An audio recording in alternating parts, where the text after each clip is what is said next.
E nós temos o prazer de convidar, e ele aceitou gentilmente participar da nossa série de webinars, o engenheiro José Alfredo Ferrari Júnior, que é um colega nosso que hoje é gerente de tecnologia da Shell, mas o importante é que o Ferrari tem uma longa carreira e tradição na área de tecnologia.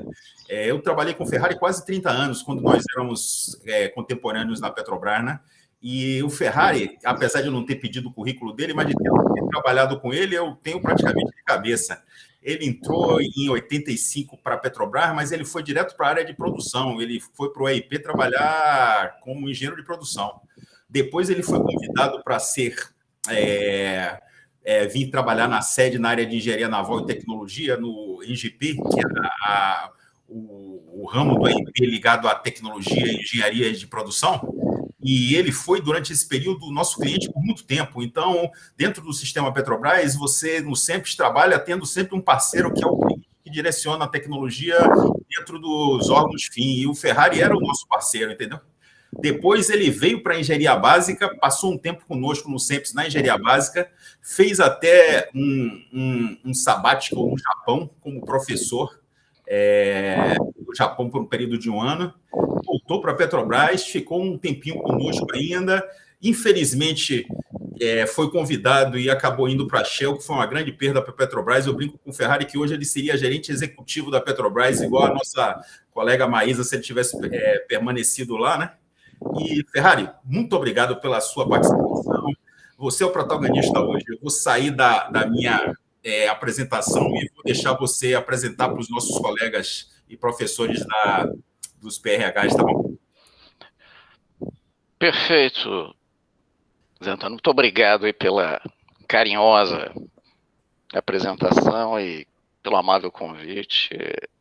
Eu só queria, não é nem corrigir, mas eu diria acrescentar algo mais em relação ao início da Petrobras, da minha carreira. Eu sou em torneio de petróleo e, na época, eu era vinculado ao DEPRO.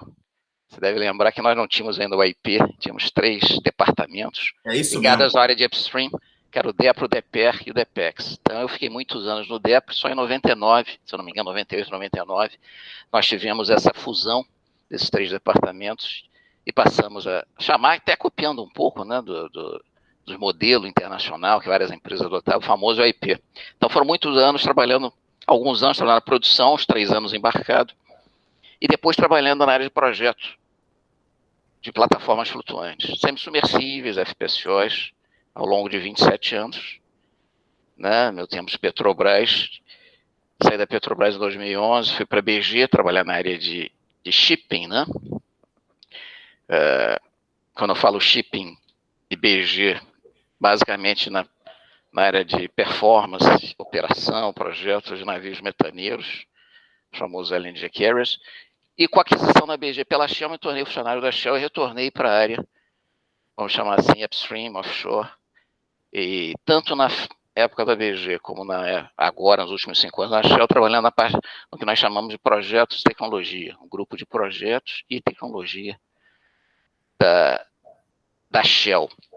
E esse grupo no Brasil, ele tem como objetivo principal realizar projetos, né, de P&D, PDI, né, vamos chamar assim, o I de inovação, no Brasil, que sejam de interesse para a Shell e para a indústria de óleo e gás como um todo. Então, são projetos ditos qualificáveis, em inglês nós chamamos de R&D leve, né, obrigação de investir 1% da receita bruta da Shell, oriunda da produção da Shell no Brasil, em atividade de pesquisa e desenvolvimento no Brasil.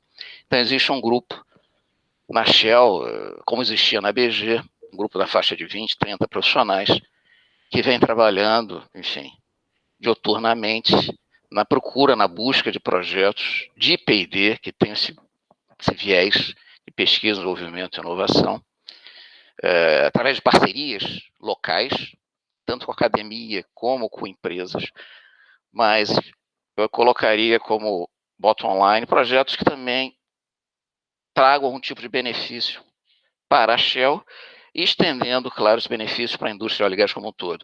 Vou compartilhar minha apresentação. Deixa eu ver se eu... Estão vendo o slide, né? Perfeitamente. Ótimo, então vamos em frente. Consegui aqui passar por cima de alguns bloqueios. Indo direto ao ponto, vamos conversar um pouquinho.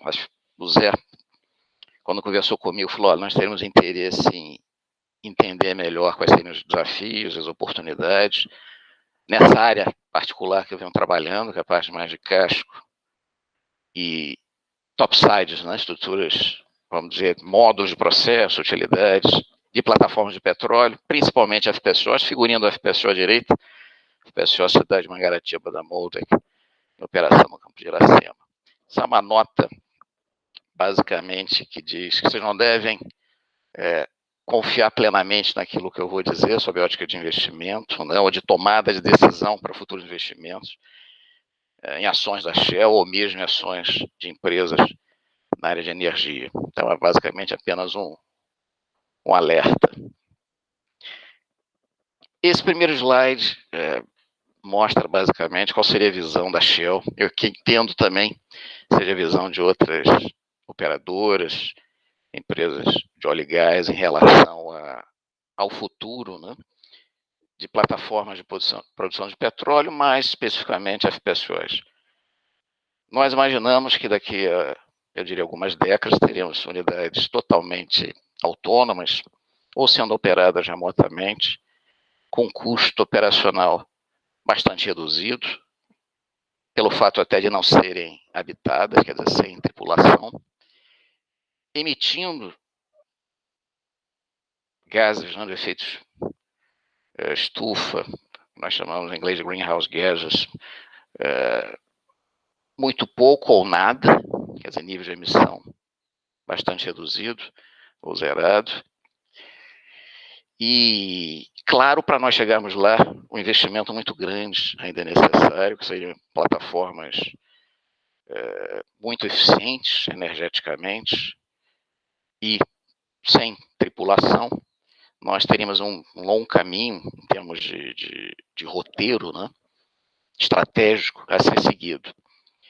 E é o objetivo hoje dessa conversa justamente mostrar para vocês o que nós temos feito na Shell para chegar lá, né, para ter, digamos, essa visão, esse sonho transformado em realidade. Colocando dentro do contexto Brasil, né, eu tenho falado plataformas de produção de petróleo, mas na realidade, quando nós olhamos para o Brasil, o que temos para o futuro seriam plataformas do tipo FPSO, né, que todos estão familiarizados com esse tipo de unidade flutuante.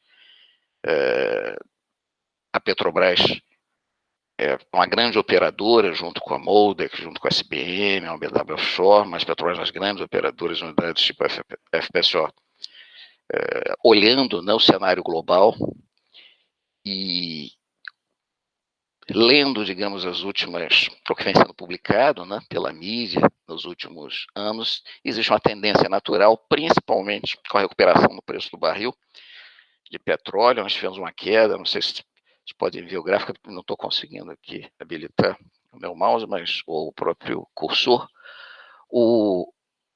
Tem um gráficozinho ali à direita, embaixo, né, que mostra a recuperação, né, uma queda que houve em 2020 por conta da pandemia, do preço do barril. Consequentemente, muitos projetos associados às unidades FPSOs foram colocados on hold, foram suspensos temporariamente, e a partir já desse ano, meados desse ano, já tivemos uma recuperação bastante razoável no preço do barril de petróleo, e consequentemente esses projetos se tornaram viáveis economicamente, e existe, como eu disse, uma tendência natural, principalmente no Brasil, onde nós temos algo na faixa de 10 a 15 FPSOs, claro que vai depender da manutenção do preço desse barril, sendo entregue até o ano de 2027, de acordo com algumas publicações da EMA, né, do EMA, significa Energy Maritime Associates. Então, publica regularmente alguns boletins sobre a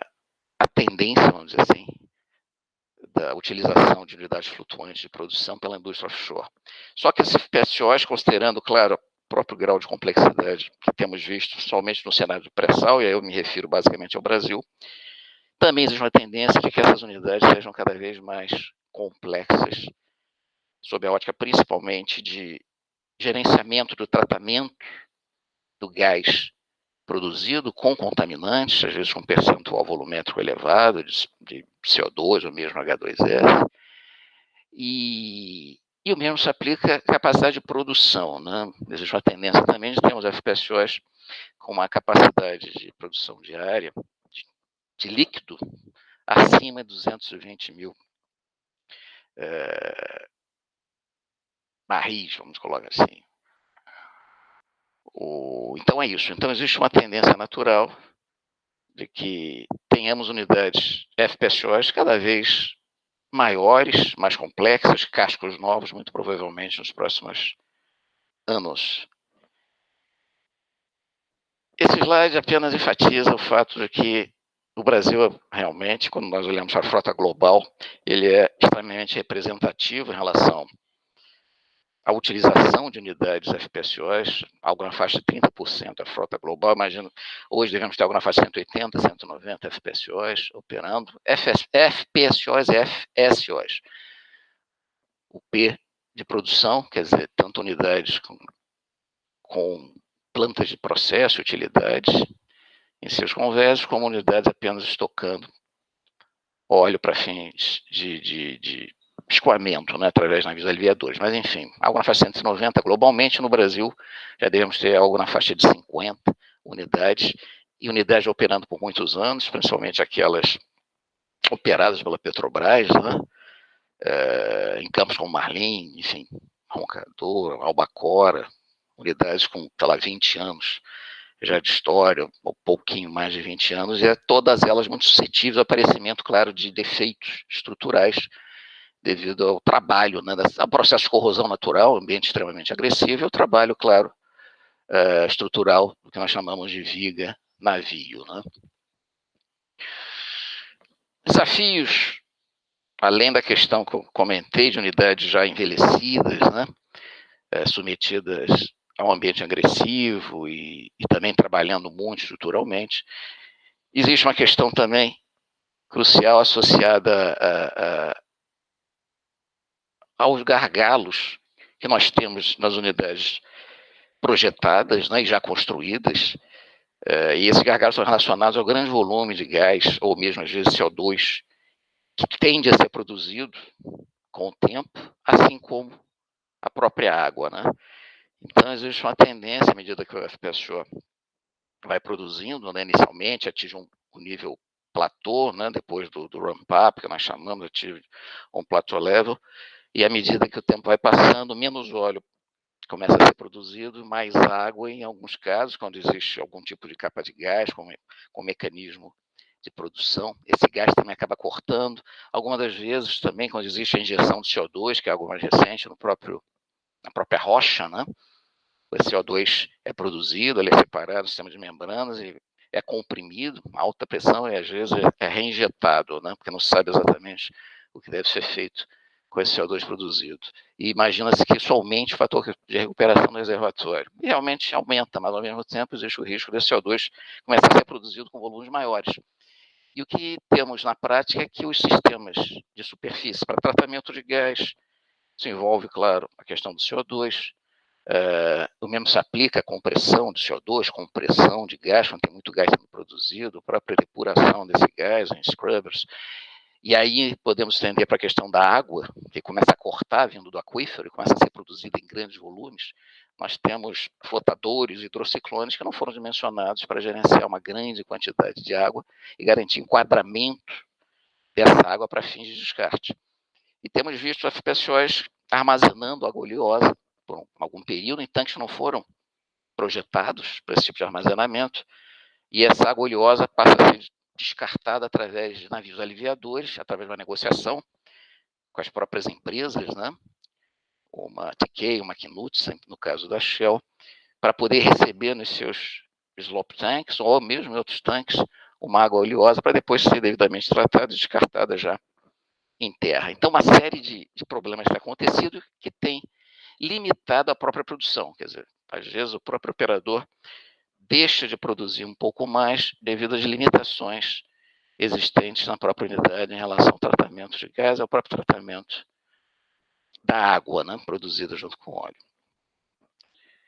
Coloquei ali alguma coisa, uma menção à questão da possibilidade de realizar, principalmente o tratamento da água, né, através de separadores submarinos, né, depositados de leito marinho, algo que vem sendo, digamos, desenvolvido pela indústria, principalmente pelos noruegueses, né, pela Aker, na época ainda pela Norsk Hydro, quando ela existia, Statoil, já há muitos anos.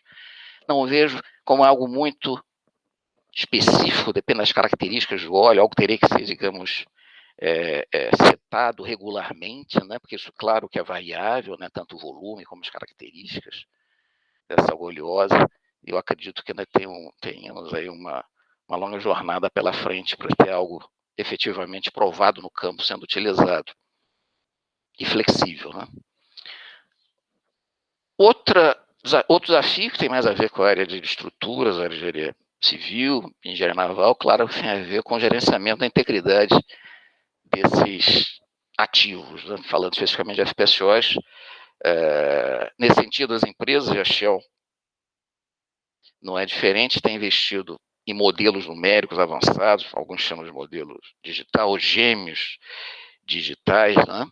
Que seria nada mais do que um modelo virtual, espelhando, refletindo de forma fidedigna o comportamento offshore do nosso ativo físico, né? Então tem, claro, uma unidade do tipo FPSO produzindo, né, regularmente, operando regularmente, você monitorando todos os processos remotamente, recebendo informações em tempo real ou próximo ao tempo real, informações tanto associadas à produção, como informações também associadas à estrutura da unidade, através de strain gauges, acelerômetros, enfim, salas de carga, essas informações alimentando de forma contínua esse modelo virtual, esse modelo digital, que funcionaria também como se fosse um guardião digital. Alarmaria, claro, caso alguma inconsistência, algum risco fosse identificado. E poderia ser usado também para análise do tipo what if, né? O que aconteceria se uma trinca, por exemplo, fosse nucleada e se propagasse, considerando, claro, a vida, o que nós temos de histórico, né? Projetando, digamos, o histórico sob ótica operacional para os próximos anos, tendo já, digamos, o aparecimento, ou seja, de uma trinca, mesmo um processo de corrosão já iniciado, uma corrosão, por exemplo, localizada, como isso, digamos, cresceria ao longo dos próximos anos. E esse modelo numérico, enfim, confiável, claro, muito provavelmente rodando na nuvem, realizando as análises estruturais, usando diferentes ferramentas e modelagem, mas tendo um modelo, claro, de elementos finitos, nas específicas estruturas, bastante refinado. É um dos desafios que nós temos enfrentado, e temos um projeto que vou mostrar, eu não comentei, vou apresentar rapidamente alguns projetos que nós temos trabalhado até para exemplificar o esforço sendo feito pela Shell. Então é isso, indo além, já que estamos falando de um modelo digital que refletiria, digamos, o ativo físico, temos também pensado no desenvolvimento de ferramentas de inspeção, de manutenção, principalmente de cascos, e ferramentas que tanto poderiam realizar, digamos, inspeções do casco a partir do lado de fora, como internamente os tanques de carga, como já vem sendo feito em tanques de óleo, em tanques de lastro mesmo, espaços vazios, usando, por exemplo, os famosos drones, né? Nós chamamos de UAVs, né? Unmanned Aerial Vehicles, mas enfim, já existem várias iniciativas da indústria naval, indústria offshore, de como realizar inspeções de tanques de carga, lastro, white spaces, slope tanks, reduzindo a exposição humana, que é uma das motivações que nós temos, reduzir ao máximo a exposição humana, investindo em robótica e automação.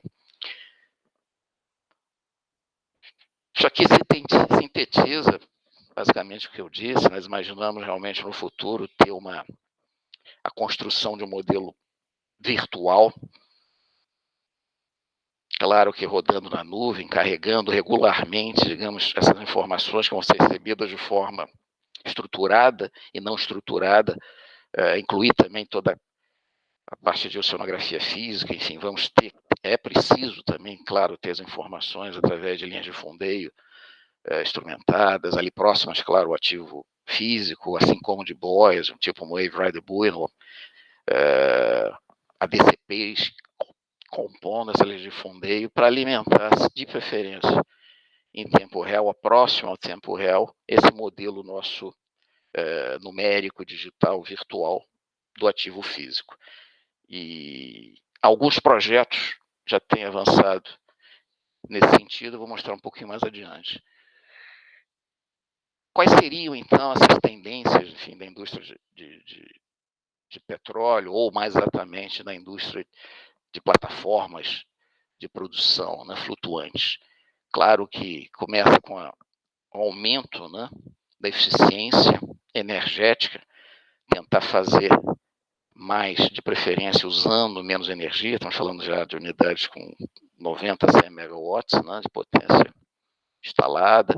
Existia uma limitação, né, da própria CONAMA de além, que não permitia que os sistemas de geração fossem totalmente elétricos, etc. Já podemos chegar a unidades com uma potência instalada, né, grupos, né, sets de turbinas a gás, a gente chama de GTGs, de Gas Turbine Generators, né, de 150, gerando 150, 200 megawatts, 4, 5, 6, 7, né, de GTGs, é uma tendência natural, né. Além disso, FPSOs com a tripulação reduzida, hoje devemos ter algo na faixa de 110, 120 profissionais, a tendência de chegar, sei lá, com 50, acho que já existem alguns poucos operando no mundo, com 50, 60 profissionais, multitarefas, e o ideal, claro, seria unidades totalmente desabitadas. Uso de energias renováveis, na medida do possível, células de combustível de hidrogênio, a questão toda é como ser o suprimento de hidrogênio, painéis solares, células fotovoltaicas, energia de onda, se fosse possível, né? Claro que isso tudo, principalmente em relação às energias renováveis, devido à questão da intermitência, precisariam ser também um banco de baterias, lítio-íon, mas eu acho que é algo possível de ser feito, não para gerar 100, 200 megawatts, mas pelo menos a carga toda de hotelaria poderia ser gerada a partir de energias renováveis. A utilização de um modelo digital, enfim, baseado na nuvem, para fins de gerenciamento da integridade do ativo, integração com dados de sensores em tempo real, utilização de novos materiais mais leves, claro que não sejam suscetíveis a qualquer tipo de fumaça tóxica, no caso do incêndio, assim por diante, mas, por exemplo, material polimérico, enfim, reforçado por fibras naturais, é uma tendência também, né, para justamente reduzir um pouco um peso, eu diria, não para estruturas primárias, mas para estruturas secundárias. Utilização de robótica, eu mencionei rapidamente, né, tanto para inspeção de módulos no convés, né? Existem várias iniciativas da própria Petrobras, algumas da Shell, né, de robôs que caminham no convés ou andam em trilhos ou em estruturas tubulares em torno de determinados módulos para fins de inspeção visual e também equipados com sensores e alarmes, robôs para inspeção de tanques de FPSOs. E na última linha nós temos também uma tendência de cascos novos, né, substituindo cascos convertidos pela própria ausência, né, de cascos VLCCs em boas condições para fins de conversão, e a flexibilidade que a construção de um casco novo dá em termos de otimização, né. Então, claro que é um trade-off. Se fosse possível ter o mesmo tempo, né, até o primeiro óleo, desde a assinatura do contrato, desde o award, né, para a empresa de EPCI, se fosse possível ter o mesmo tempo, normalmente a conversão média, né, em média, dura algo na faixa de 3 anos, eu diria, 36 meses, 40 meses. Já casco novo, historicamente, se a gente olhar, mesmo esses mais recentes da Moldec e da SBM, aliás, os próximos para o campo de Búzios, da própria Petrobras, vão ser cascos novos, aqueles também lá para Mero, né? A SBM ganhou, se não me engano, o número 2 e o número 4, vão ser cascos também novos, dentro da filosofia Fast Forward, o MPF, ele é Multipurpose Floater da SBM, mas tempo de construção até o primeiro óleo, considerando, claro, já o comissionamento, a instalação, algo na faixa de 4 anos e meio. Então, estamos falando de algo na faixa de um ano e meio a mais em relação até a data do primeiro óleo, quando nós comparamos cascos convertidos e cascos novos, mas com benefícios, por isso que eu falei que é um trade-off. Temos muito mais flexibilidade de cálculo novo para aplicação de novas tecnologias, além, claro, da possibilidade de trabalhar com uma forma de cash flow diferenciada, reduzindo a própria dinâmica dessas unidades flutuantes, o que vai beneficiar, claro, esse dano, né, acumulado que seria esperado. Exemplos de projetos. Esse primeiro aqui, eu já falei assim rapidamente, é um projeto de desenvolvimento de gêmeo digital, que vem sendo desenvolvido pela Shell, junto com uma empresa PHD Soft, que iniciou, enfim, desenvolvimento que eles chamaram também de um gêmeo digital, mas sem fazer qualquer tipo de análise estrutural, há muitos anos atrás, um programa, enfim, chamado C4D, no caso do software desenvolvido por eles na época. Esse projeto particular nós estamos trabalhando também com a ABS e com a Moldec. Por que ABS e Moldec? Porque estamos gerando um gêmeo, uma cópia, vamos chamar assim, digital, do FPSO Cidade de Angra dos Reis. É um dos FPSOs da Moldec, foi colocado no campo de Tupi, foi o piloto de Tupi, se eu não me engano, em 2010, 2011, quer dizer, uma unidade já está operando há 10 anos, e nós levantamos toda a documentação técnica, arranjos, desenhos, além de todas as condições operacionais, e já temos hoje uma unidade, digamos assim, um modelo bem refinado, onde nós já conseguimos realizar algumas simulações. Claro que modelamos também toda a parte hidrodinâmica, temos também um modelo de ancoragem, estamos usando o Aqua, estamos usando para fins, eu não comentei, para fins de modelagem, vamos dizer, temos de pré-processamento pós, usando FEMAP, estamos usando o Nastran como solver de elementos finitos, pensamos usar até o solver, também empresa chamada Axelos, que trabalha com, enfim, que eles chamam de algoritmos de base reduzidas, não vou entrar em detalhes agora.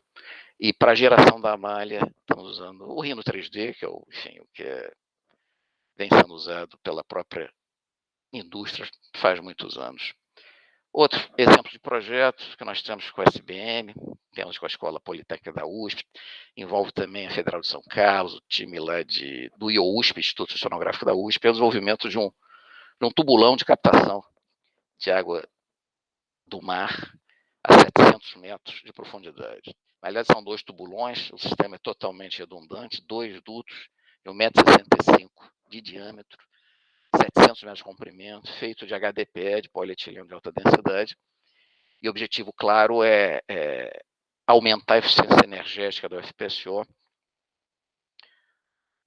sob a ótica de cooling, principalmente, né? A parte toda de resfriamento, né, dos vários modos necessários, e, ao mesmo tempo, teria um grande benefício, seria permitir a utilização de um ar mais denso, né, através do uso de chilling coils na entrada, né, no intake das unidades, dos conjuntos de turbinas a gás para geração de energia. Então, através do uso desse tubulão, captando água na faixa de 8 graus, já fizemos algumas campanhas na Bacia de Santos, usando até um dos navios oceanográficos, não sei se foi Alfa Sirius, qualquer que seja, lá do IOUSP, Instituto Oceanográfico, nós temos já, digamos, esse gradiente de temperatura, e nessa profundidade, 700 metros, imaginamos ter uma captação a 8 graus, essa água seria usada não somente para reduzir trocadores, uma água com diferentes características, provavelmente o sistema de membranas não seria regenerado com tanta frequência, né? Membranas, eu digo, para fins de dessulfatação, né? Da dessulfatação, mas poderíamos também usar essa água para garantir um ar realmente mais denso, temperatura da ordem de 15 graus, através de uma troca térmica na entrada dessas turbinas. Com isso, nós aumentaríamos a performance das turbinas, né, a gás, o que poderia gerar, provavelmente, a eliminação de um set completo. Quer dizer, através do aumento da eficiência das turbinas, né, para a geração de potência, nós conseguimos eliminar um set, consequentemente, teremos menos gás combustível sendo consumido nessas turbinas e uma também redução significativa no nível de emissões de CO2, que hoje, para empresas de óleo e gás, empresas de energia, é muito importante, né? Você garantir que você está sendo eficiente energeticamente. Esse projeto já estamos numa fase 2 e Já fizemos uma série de testes, já fizemos caracterização do material, não comentei, através da Federal de São Carlos, testes de envelhecimento, DMA, relaxação, testes de fluência, todos eles já foram efetuados, trabalhando com material, vamos chamar assim, bare, que seria as seções não soldadas, e também nas seções soldadas desse HDPE. A gente usa, claro, o Heat Fusion nesse processo. Não vou me estender muito. Outro projeto que nós temos na área de robótica, eu venho coordenando já desde 2017, envolvendo o Senai Cimatec na Bahia, e é uma empresa chamada Nenospection na Alemanha, para desenvolver um robô que seria lançado a partir do convés do FPS Shore, faria limpeza do costado, do fundo do FPS Shore e simultaneamente faria inspeção a partir do lado de fora das condições, tanto de cordões de solda, como alguns elementos estruturais, com o próprio chapeamento, fazendo uso, claro, de técnicas NDT. Estamos usando basicamente correntes parasitas e ultrassom para fins de medição de espessura. Esse robô já foi testado em tanque, eu diria no início desse ano. Nessa fase 2, que já foi iniciada, nós pretendemos fazer alguns testes ali no cais da Bahia, né, colocando um mock-up, uma estrutura pré-danificada no fundo, da mesma forma que fizemos nos tanques, conforme a gente vê ali na figura, né, fizemos alguns testes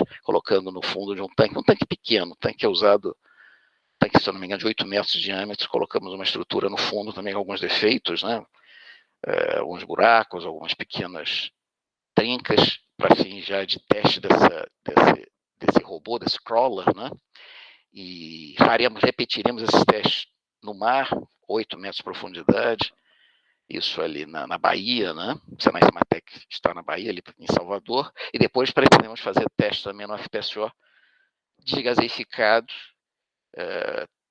Isso tem sido conversado com a Petrobras, temos alguns FPSOs da Petrobras em fase de descomissionamento, já desgaseificados, e a ideia seria levar essa unidade até um FPSO desse, lançá-la.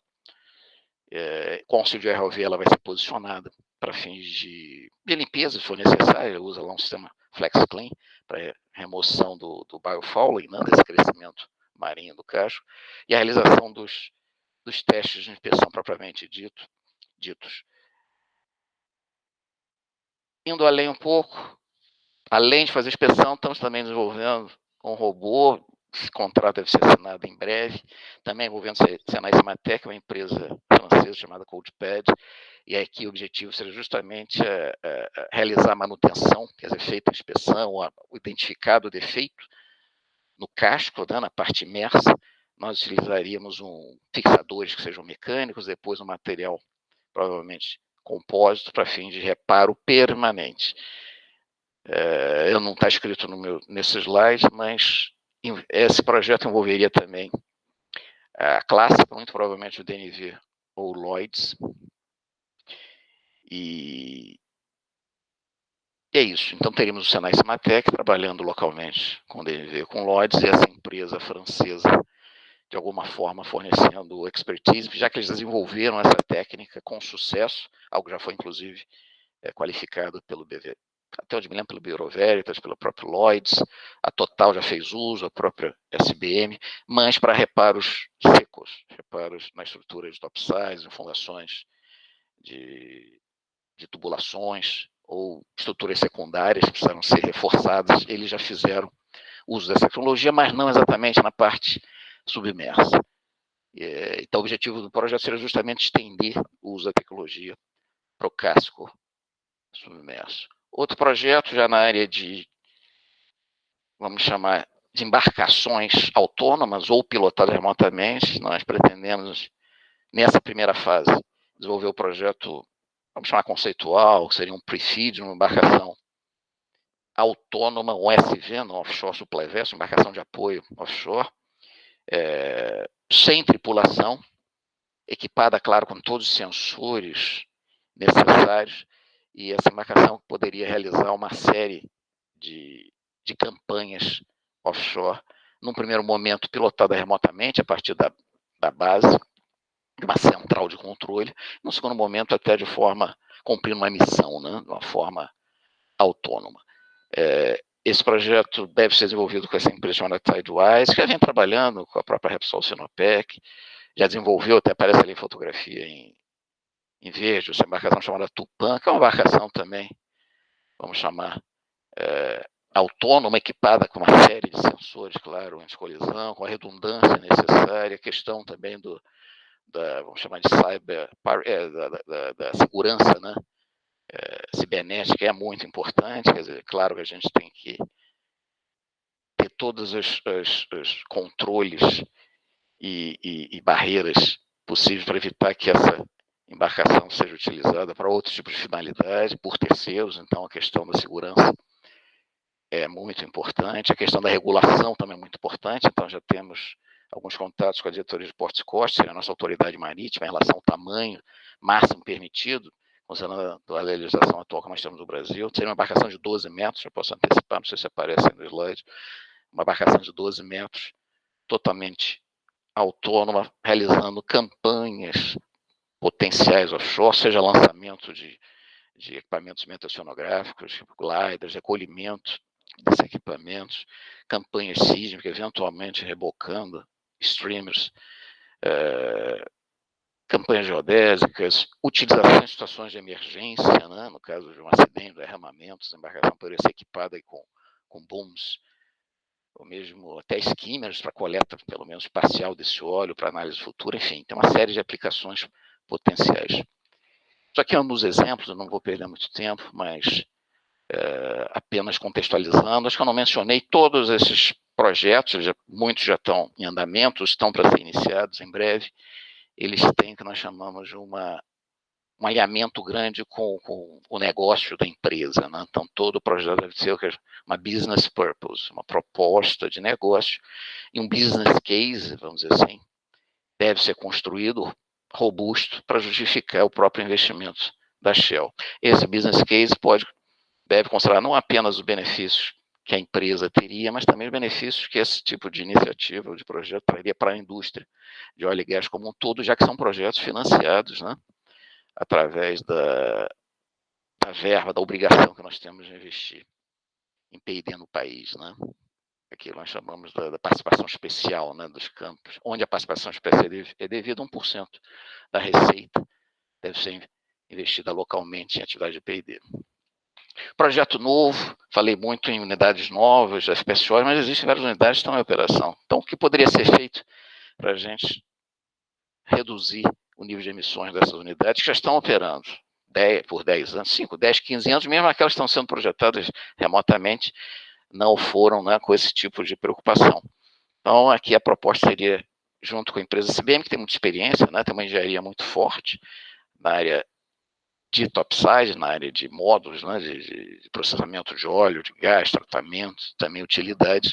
O que poderia ser feito, claro, uma das ideias seria já garantir essa captação de água a uma temperatura mais baixa, então fazer um retrofitting, né, do que nós temos hoje.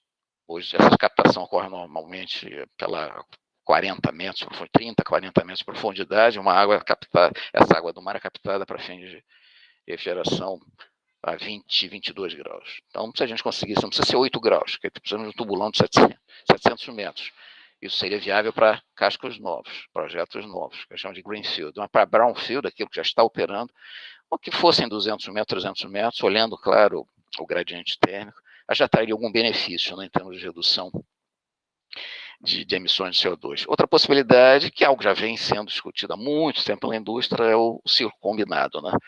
Nós sabemos que em termos de fontes, né, de geração de gases, né, de efeito estufa, normalmente temos o flaring e o venting, né, temos também emissões fugitivas, isso respondendo 30% que seja, e 70%, 60%, 70%, ou até às vezes 80% do nível de emissões das atividades offshore, normalmente associado à geração de energia, geração de potência, queima de gás combustível nas turbinas.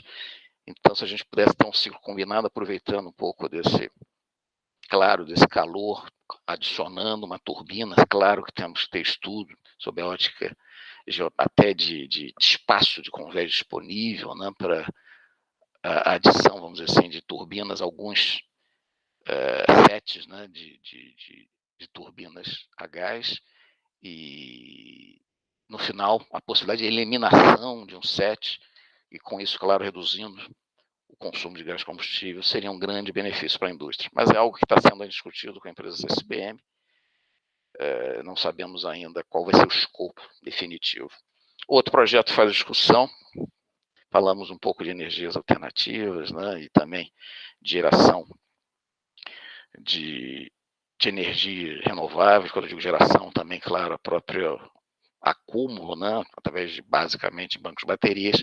Existem também projetos que a própria Shell vem desenvolvendo globalmente, com diferentes empresas, na área de sistemas flutuantes ou plataformas flutuantes, ou equipadas com uma turbina eólica de grandes proporções. Turbinas que têm sido usadas normalmente são turbinas da Vestas, quer dizer, do fornecedor Vestas, gerando algo na faixa de 10, não mais do que 10 megawatts, mas já turbinas com diâmetros da ordem de 160, 170 metros. Então, são turbinas bem robustas, que precisam, claro, de manutenção regular, são unidades não habitadas, usualmente. Então, pretendemos desenvolver com empresas tipo Technip, Saipem, não definimos ainda quem seria o parceiro da Shell, mas desenvolver um projeto de uma unidade flutuante offshore. Claro que teria que ser avaliado todo o potencial de energia eólica. Algumas regiões do Brasil offshore temos já esse mapeamento, né, através disso, acho que até isso é publicado regularmente pela EP, né, a empresa de pesquisa energética publica regularmente, mas principalmente para a área onshore, assim, ou próxima à costa, no nearshore. Estamos pensando também em fazer algum tipo de levantamento offshore desse potencial eólico através de estações meteorológicas equipadas com radares ou mesmo sistemas LiDAR, né, a laser para medição da velocidade do vento, direção, constância, etc. E isso, claro, esse tipo de informação subsidiaria o desenvolvimento desse, vamos chamar de wind farm, de uma grande fazenda, né, de unidades flutuantes equipadas com turbinas, né. Bom, esse é o meu penúltimo slide. Eu só queria destacar hoje todo o projeto que é iniciado na Shell. Normalmente, o responsável pelo projeto, o coordenador, ele é questionado, né, sobre que tipo de escopo, sob a ótica de redução de emissões, aquele projeto seria enquadrado. O escopo 1, eu não vou entrar em detalhes, tem a ver, claro, com ativos, seja uma navio, uma plataforma de petróleo, enfim, uma unidade de tratamento, que a Shell tem, digamos, controle direto. No exemplo que eu dei do tubulão de captação de água, nós pretendemos eliminar realmente um set de turbinas a gás, né, GTGs. Teríamos uma redução significativa se nós conseguíssemos eliminar, sob a redução de consumo de gás de combustível, redução do nível de emissões de CO2. Esse seria, por exemplo, esse seria um escopo 1, seria um projeto enquadrado ou classificado como escopo 1. Escopo 2 seriam emissões associadas de forma indireta, né? No caso, a Shell comprando energia de uma termoelétrica, apenas como exemplo. Claro que a Shell não é responsável pela emissão da termoelétrica queimando alguma coisa, seja carvão, seja gás, claro que emitindo. Então, ali seria um projeto que a Shell poderia desenvolver, mas ela não teria controle direto em relação ao nível de emissões para fins, claro, de consumo de energia necessária. E o escopo 3 seriam os produtos, né, tipo combustíveis, lubrificantes, que a própria Shell, querosene de aviação, que a própria Shell produz, né, e fornece para o mercado. E claro que esses produtos acabam sendo utilizados pela indústria como um todo, gerando também emissões elevadas. Então, apenas como exemplo, algo que a gente sempre deve ter em mente dentro desse processo de transição energética que estamos passando. E acho que esse é o meu último slide em relação ao, basicamente, que foi dito hoje, um foco muito grande de todas as empresas em relação à redução do seu nível de emissões. A Shell tem também o seu objetivo, o seu target, de chegar até 2050, quer dizer, não é exatamente 2050, mas até antes, a nível de emissões zero, basicamente investindo em eletrificação, em outros combustíveis alternativos, energias renováveis, eventualmente até alguma compensação, para garantir que entre 2045 e 2050 tenhamos um nível de emissões zerado. Isso, claro, que passa por um investimento muito grande, aparece na figurinha à esquerda, em energias renováveis, em outros tipos claro, de combustíveis, principalmente na geração de hidrogênio verde, por isso que eu botei algumas publicações recentes de plantas de geração de hidrogênio verde na China, e também na Alemanha, que à esquerda aparece ali, hoje uma planta gerando 10 megawatts, com potencial de multiplicar esse número por 10, chegar a 100 megawatts de geração de hidrogênio verde, fazendo uso. Por que eu digo hidrogênio verde? Porque, claro que seria um processo daquelas membranas, né, poliméricas, nós chamamos de PEN, fazendo uso também, provavelmente, de eletrólise, né, da água, né, processo de eletrólise da água para fim de geração de hidrogênio. Isso, normalmente, hidrogênio é gerado através da reforma a vapor, do metano, né, o que acaba, por si só, gerando emissões, né, de CO2, fazendo uso do gás metano. Normalmente, esse é o que, não sei se eles chamam de brown ou grey hydrogen, mas enfim, é outro tipo de hidrogênio, a forma usual de ser gerado, e existe, claro, a forma mais limpa, né, mais politicamente correta, sob a ótica totalmente ambiental, de gerar esse hidrogênio dito verde, fazendo uso de energias renováveis nesse processo de eletrólise, né, da molécula d'água. Então, existe um investimento grande da Shell na China, na Alemanha, em outros países, no sentido de construir plantas, ainda unidades piloto, que depois vão poder passar por um processo de scale-up, né, de aumento da sua capacidade de geração, mas, basicamente, fazendo uso de energias renováveis, né? E aqui embaixo aparece um investimento, a manchete também recente, à direita, embaixo, investimento da Shell em energias renováveis no Brasil, da ordem de 3 bilhões de reais até 2025, 2026, principalmente, eu diria, energia eólica e painéis solares, né?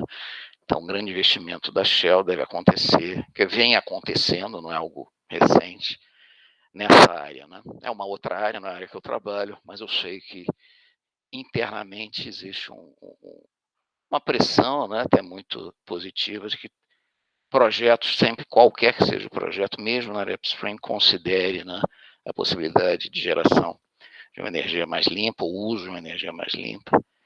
E acredito que isso seja um processo também reversível, uma tendência global, e a Shell, claro, tem caminhado de forma alinhada aí com os governos dos vários países onde ela opera e também com as várias sociedades. Acho que é isso, pessoal.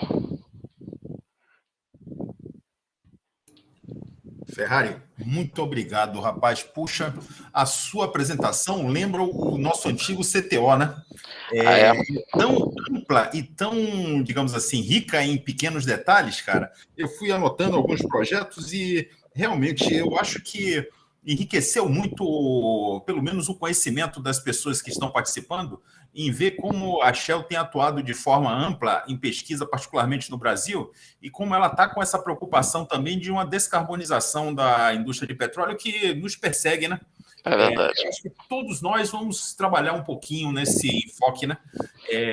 Eu tenho uma perguntinha ou duas para fazer, mas eu prefiro deixar que as outras pessoas participantes do nosso PH façam as perguntas, porque eu tenho mais facilidade de te contactar através de Zap e outros contatos para perguntar alguma coisa, né? Então, eu abro para que outras pessoas que participaram do nosso PRH, do nosso webinar, possam fazer perguntas para o Ferrari. E só é levantar a mão e abrir o vídeo e fazer a pergunta pessoalmente, que fica mais claro, entendeu? Alguém tem algum interesse em fazer uma pergunta para o Ferrari, aproveitando que ele está disponível para a gente hoje? Acho que é o Vinícius.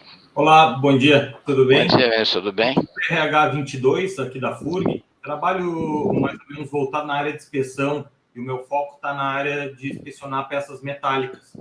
Eu tenho usado visão computacional e eu já fiz alguns outros protótipos na área da indústria da madeira e estou trazendo esses estudos de inspeção visual para a área de petróleo e gás e energias, né? Inspeção de forma geral de peças metálicas. E eu tenho encontrado bastante demanda na área de tubulação, na área de gasodutos, que tem bastante estudo para ser ampliado tanto no país, né? E, assim, nacionalmente, mas eu estou, assim, em termos experimentais, para dar um foco no meu trabalho, verificar qual é a demanda mais latente assim, da indústria, se realmente é a inspeção do gasoduto, é a inspeção do FEPCO. Eu tenho um pouco dado da indústria, né, mais papers que eu tenho visto e estou assim, mais concentrado na parte de tecnologia, de desenvolvimento, mas sem saber onde eu dou meu foco, assim, ó, o foco na inspeção de tubulação, porque essa é uma área que também é risco de dano ambiental e há um protocolo de inspeção, ou a indústria offshore como um todo, que, né, a parte metálica é atacada. Então, eu gostaria de saber o que eu poderia entender assim, para contribuir com os estudos. Tá ótimo, obrigado, Vinícius. Vamos lá. Eu, até por ser engenheiro naval, foquei muito na questão de inspeção de tanques de carga, lastro, assim por diante, né? E eu, claro que o objetivo principal, pode ser que eu tenha falado ano passado, reduzir a exposição humana, aumentar a eficiência, claro, mas basicamente não seguir aquele, digamos, aquele ritual usual de limpeza completa dos tanques, usando o que chamamos de crude oil washing, mais água quente, quer dizer, óleo quente, água quente, preparação do tanque até para um status, vamos dizer assim, free for man, free for fire, para depois do tanque limpo, estou falando de tanques de carga, slope tanks principalmente, colocar lá dentro uma equipe de limpeza para remover aquele sludge, né, aquela borra do fundo, aqueles sedimentos, com pás, depois colocar escaladores, andaimes, o famoso scaffolding, rope access, isso tudo a gente conseguindo fazer pelo lado de fora, combinando, claro, que seria pelo fundo, né, não tive muito tempo também para elaborar, mas a ideia seria realmente ter o crawler caminhando e fazendo inspeção daquele chapeamento de fundo ou lateral, daqueles elementos internos, né? Evitando justamente toda essa faina, né, de limpeza, preparação, entrada de pessoal de limpeza, depois da limpeza que o próprio navio, a FPSO, faria, né? E a própria colocação lá dentro das empresas, né, contratada de inspeção, né, ou do próprio surveyor, etc. É claro que isso tem que ser aprovado pela classe, mas enfim, claro. Essa seria a grande motivação. Quando a gente olha para topsides, vamos chamar assim, porque normalmente separa casco, né, a parte de casco e a parte de equipamentos.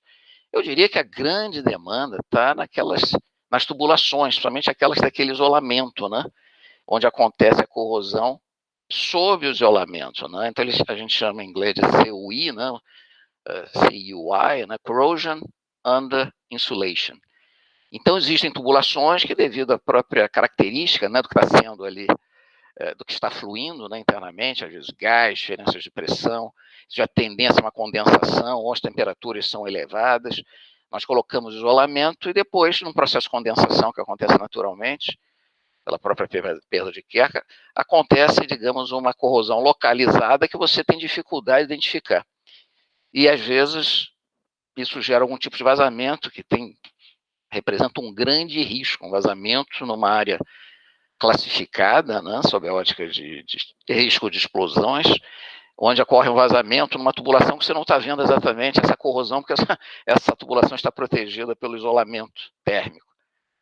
Sim, então, CUI, eu falar o que eu posso pensar na área de inspeção, na área de convés ou estruturas, eu olharia realmente para esse tipo de inspeção, porque eu não sei exatamente. Existem empresas, né, que vêm fazendo, e são contratadas regularmente, até devido ao risco que isso representa, você não ter visualmente acesso ao defeito, né?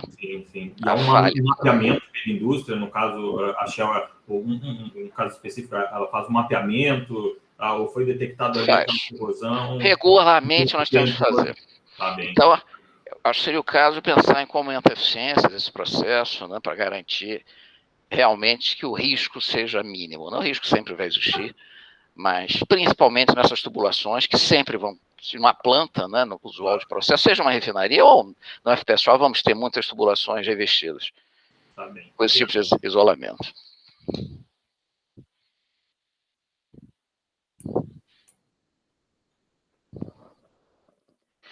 Professor Belchior. Bem, muito obrigado, Ferrari, pela sua apresentação. Foi muito ampla e mostrou algumas linhas de pesquisa muito interessantes. Eu continuo, então, como você perguntou, eu continuo como professor convidado e pesquisador visitante no programa do PRH, da engenharia mecânica, uso eficiente de biocombustíveis, basicamente motores. E continuo também como professor colaborador na Naval. Na Naval, eu tenho uma linha de pesquisa que eu acho que está se correlacionando com o que você está desenvolvendo. Já foi tema de mestrado e agora está sendo tema de doutorado, o aproveitamento da água fria para a melhoria da eficiência da turbina a gás. Então, eu gostaria de mostrar a você, vou mandar a tese de mestrado que já foi produzida e a tese de doutorado que está terminando dentro de 2 ou 3 meses, e gostaria de trocar informações com você, o que vocês já fizeram e quais são os conhecimentos que nós podemos interagir para trocar informações a respeito. Então, peço que você mande depois o e-mail e eu entrarei em contato contigo. Tá ótimo. Acho que o Zé Antônio tem meu e-mail mesmo, josé.ferrari. Só que mudou de BG para Shell, né? Tá, josé.ferrari@shell.com. Nós já nos conhecemos. Eu vou colocar nos nossos no chat aqui nas conversas o e-mail do Ferrari, beleza? Perfeito. E eu só comentaria que eu tenho trabalhado, claro, nós temos trabalhado com a SBM, conforme eu mencionei, mas na realidade a SBM tem framework agreements com os 3 principais fornecedores, até aqueles que compõem o Master Vendor List Offshore da Petrobras, de turbinas a gás, para fins de geração de potência, geração de energia. Temos trabalhado com a Siemens, com a Baker Hughes GE e com a Solar, nesses estudos em relação ao dimensionamento desses chilling coils, né, desses sistemas de troca térmica espiralado que nós temos considerado a possibilidade de instalar, vamos dizer assim, a montante, né, das turbinas, né, para fins, claro, de troca térmica com ar. E todas essas, vamos dizer assim, estudos ou avaliações têm sido validadas, né? A SBM, na realidade, ela propõe alguma coisa, nós normalmente trazemos esses 3 fornecedores, né, para validar ou chancelar o que está sendo feito em relação ao aumento da eficiência dessas turbinas e, indo além, a possibilidade de eliminação de um set. Usamos como referência, claro, FPSOs que já estão operando, onde nós temos normalmente um conjunto de 4 mais 1, sempre um set redundante, né?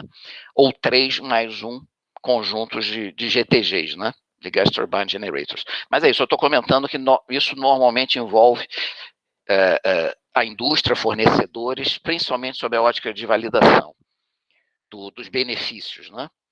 E aproveitando até a pergunta, ou mais o comentário do professor Velchor, eu não sei, provavelmente eu não destaquei esse ponto, mas essa combinação indústria-academia tem dado muito certo para a Shell. Nós já aplicamos isso, eu mesmo, em vários projetos.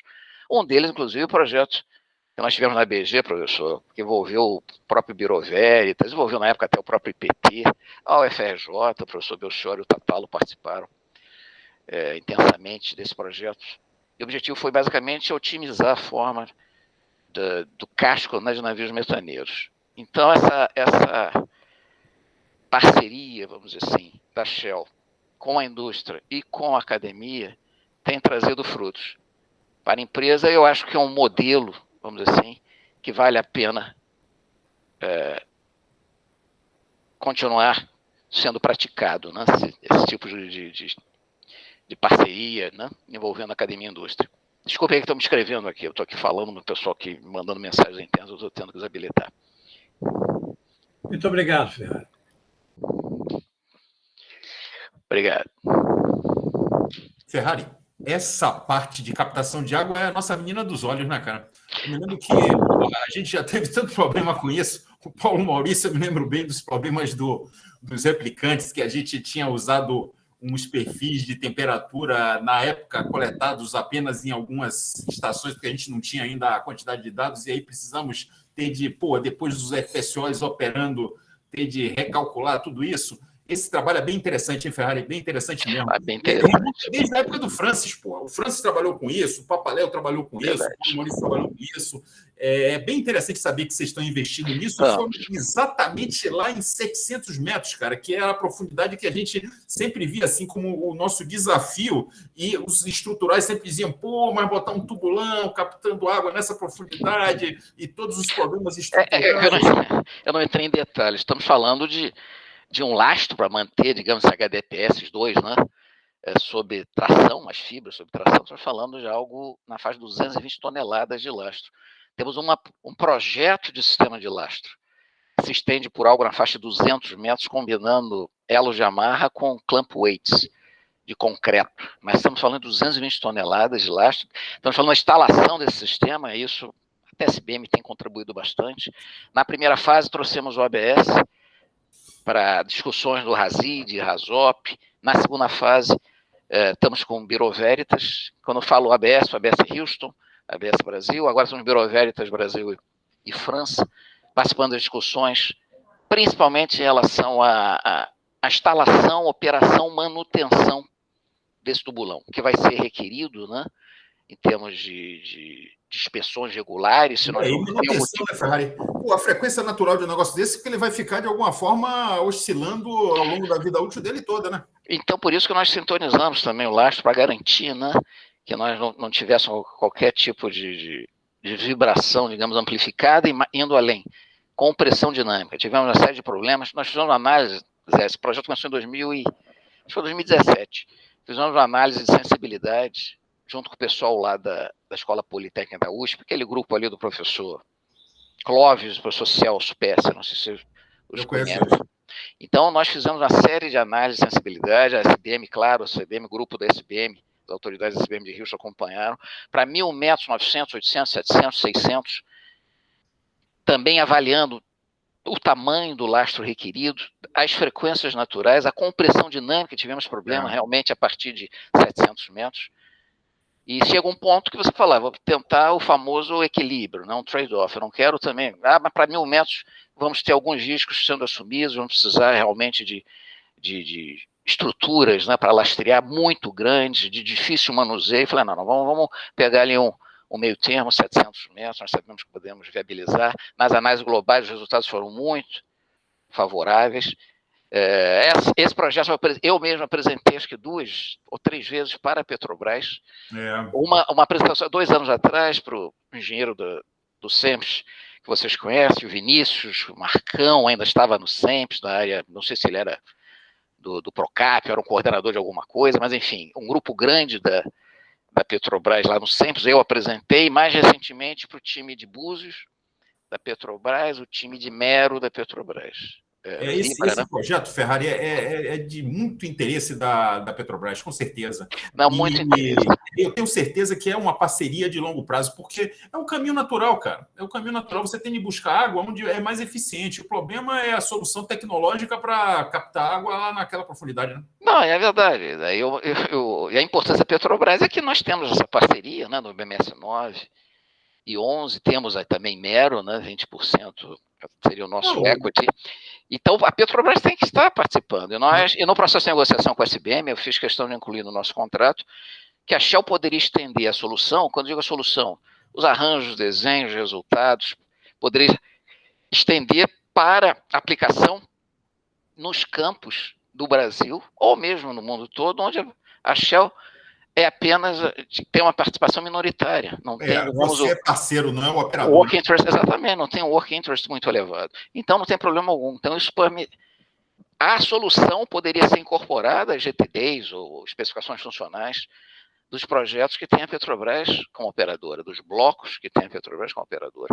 Então, isso já foi desenvolvido e estamos hoje usando até para análise de interferência, não mencionei, mas usando os casos de Mero 2, Mero 4, para algumas avaliações, mesmo o Búzios, onde a SBM também foi awarded aí o contrato de EPC, um dos FPSOs de Búzios, 1 ou 2, além de Mero 2 e Mero 4, nós estamos usando como cenários base para fim de avaliação de riscos de interferência, de clashing.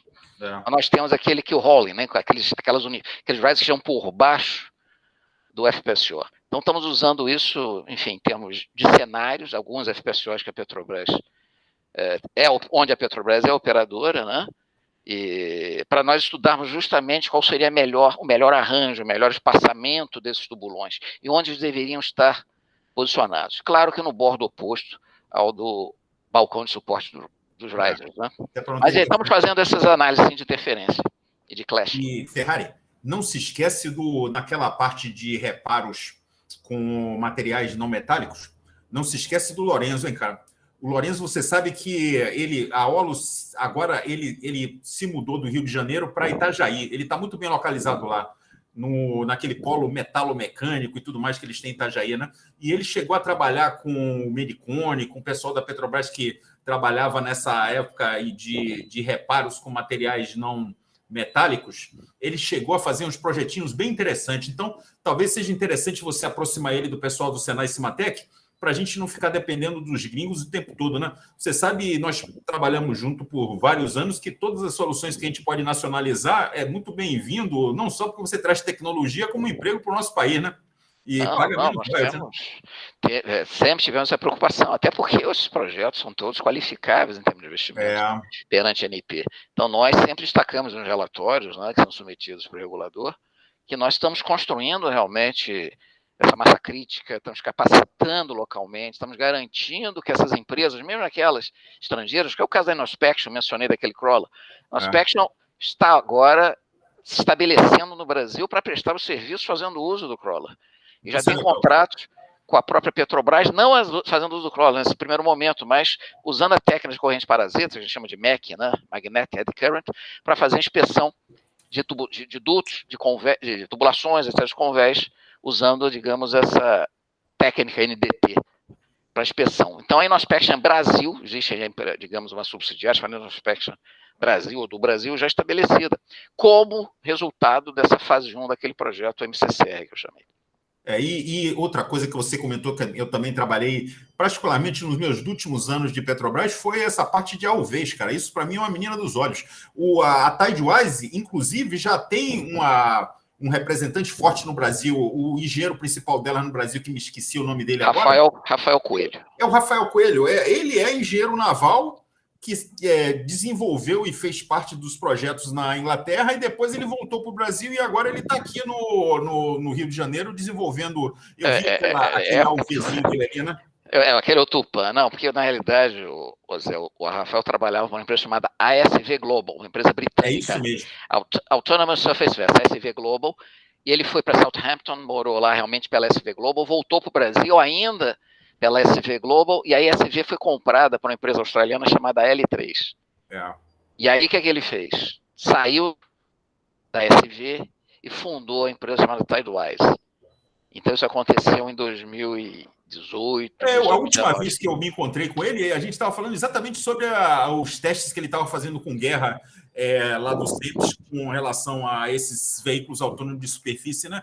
Cara, só tem coisa interessante na sua apresentação, cara. Eu realmente espero que vocês consigam evoluir com essa linha de projetos, porque ela é bem, de alguma forma, não só interessante tecnologicamente para o nosso país, mas é sustentável, né? É verdade. E eu não quero tomar muito seu tempo também. Eu vou abrir de novo a pergunta para os nossos colegas, e se ninguém mais tiver nenhuma pergunta, eu vou lhe agradecer muito a apresentação e dizer que você está sempre à nossa disposição para vir apresentar uma coisa nova e cooperar com nossos programas de recursos humanos, tá ok?